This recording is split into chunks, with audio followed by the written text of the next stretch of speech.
isot yritystapahtumat onnistuvat. Joo, no joukkoliikenteestä puhutaan ja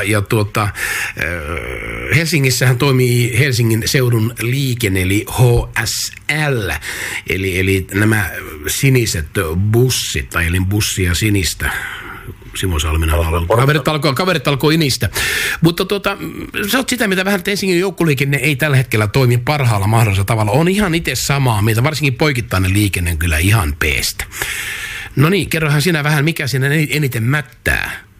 No kyllä mä sanoisin näin, että kun luodaan tämmöisiä liikennekokonaisuuksia, niin silloin täytyisi myös niin kuin katusuunnittelun olla aktiivisesti mukana siinä, että kuinka joukkoliikennekatuja tai niillä kadulla, missä liikennöidään joukkoliikennettä, niin miten se liikenne saadaan vetäväksi. No sitähän ei saada vetäväksi väkisin uudelleen tietä muokkaamalla tekemällä kaarteita, liikennehidastepomppuja, tiukkoja risteyksiä sekä hirveä määrä erilaisia liikennevaloja, niin tällaista liikennettä ei ainakaan jouduteta, samalla lisääntyy saasteet ja joukkoliikenteen käyttämisen kynnys niin kuin nousee, koska jos niin esimerkiksi Vuosaaresta pääset Malmille edestakaisin nopeammin kuin metro tuolla Raide-Jokeri linja-autolla 560 yhteen suuntaan, niin on se nyt ihan selvää, että jos auto on pihassa, niin ei sitä nyt jokeribussilla lähdetä, vaan mennään omalla autolla. Joo. Päinvastoin, jos